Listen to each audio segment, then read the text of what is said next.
Hello YouTube! So this month, musicians and music lovers all around the world are celebrating the 200th birthday of Giuseppe Verdi. This is a great time to go to your local opera house, symphony hall, or choir concert because pretty much everyone is doing Verdi right now. Most people will recognize at least one of Verdi's melodies, and for good reason. Verdi's music has never hit a dry spell. It's been continuously performed since, he wrote it. But before we get into the works you should actually know, let's talk about the guy himself. Baby Giuseppe was born October 10th, 1813 in northern Italy in a little village called Le Rancole, but today it's actually just known as Rancole Verdi. Yeah, he was that famous. As a child, his family moved to the bigger city of Busseto, where he began studying composition. At the age of 20, Verdi moved to Milan, where he continued studying composition and added in some counterpoint. While he was there, he was able to attend opera performances at La Scala, which any opera lover will tell you is pretty much one of the most famous opera houses in the world. After his training in Milan, he became the town music master back in Busseto, where he met his wife Margherita. He received his first operatic commission from La Scala in 1939, for which he produced his opera Uberto. It was quite well received, and so the opera decided to give him a commission for 3 more operas. While he was working on the first of these 3 operas, titled Un giorno di regno, his wife and 2 children died. Consequently, this opera really wasn't given his full attention and skill, and it was a flop. He almost decided to give up composing forever, but La Scala was able to tempt him back into trying again. This next try became the infamous opera Nabucco, the story of the Jews in Judea who were enslaved after the fall of the First Temple. But Nabucco isn't famous so much for the plot or the opera itself.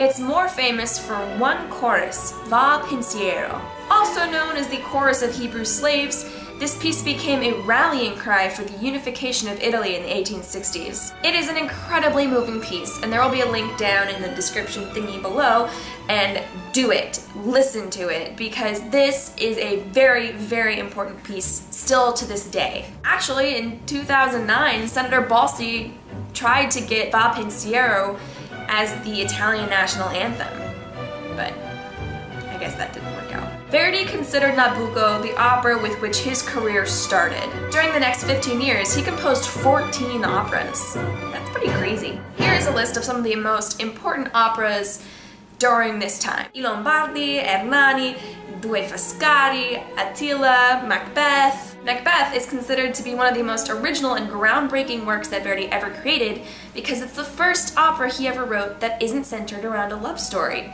breaking with Italian operatic tradition. Luisa Miller, Rigoletto. Rigoletto is a very, very intense piece, and it's remembered for 2 specific arias. The first one that pretty much anyone will recognize is the tenor aria La Donna è mobile. There's a great, great video of Pavarotti singing that down in the description. And then the other aria is for soprano, and it's called Caro Nome. Il Trovatore. Il Trovatore has one of the most ridiculous and hard to sing tenor arias of all time, Di Quella Pira. Also a link to that. La Traviata. La Traviata has a very, very famous song in it that pretty much everyone will recognize. It's a drinking song called La Brindisi. Simone Boccanegra. Simone Boccanegra, I don't know if I would really consider it to be one of his most famous works, but I just saw it in Munich this summer and I thought it was gorgeous, even if the plot was absolutely ridiculous and centered on a pirate who became the leader of Venice. And Un ballo in maschera. During this time, he fell in love again, this time with a very famous but aging at soprano, Giuseppina Streponi.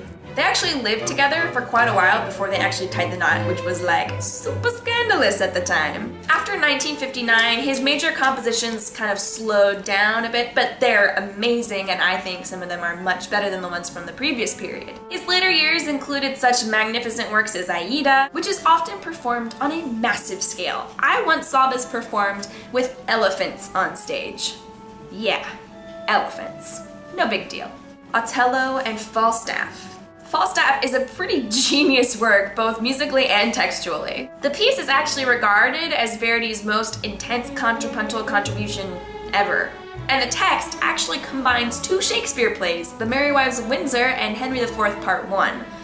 And that's hilarious. He even wrote a requiem during this period, It was originally supposed to be dedicated to Gioacchino Rossini, but for some reason got changed to be dedicated to the novelist and poet Alessandro Manzoni. You will recognize the Dies Irae from this piece. And if you haven't, then you've never seen a movie, television show, or commercial in your life. I don't know if that's a good thing or not. Verdi had great fame and success during his lifetime, which isn't something a lot of artists can say. In January of 1901, he suffered a very large stroke and it killed him about a week later. His funeral was massive, so huge that to this day it remains the largest public assembly in the history of Italy. Famed conductor Arturo Toscanini conducted the funeral, and musicians came from all over Europe to come and play for this event. And even more moving, during the funeral processions, bystanders on the street would spontaneously start singing Va Pensiero. That's pretty beautiful. So I was told I shouldn't put vocal music in the background of my videos anymore because it can be distracting, so we've been listening to the overture from Un ballo in maschera during this video, and I have links to a lot of the great vocal performances of Verdi down in the thingy description below. And while I encourage you to listen to these links I provided, I encourage you even more to go out and find a live vocal performance of Verdi happening somewhere near where you live, because this is the time. Everyone is doing it. Just find it, go, listen to it, it's good. Until next week, arrivederci, mi amici. Musicology.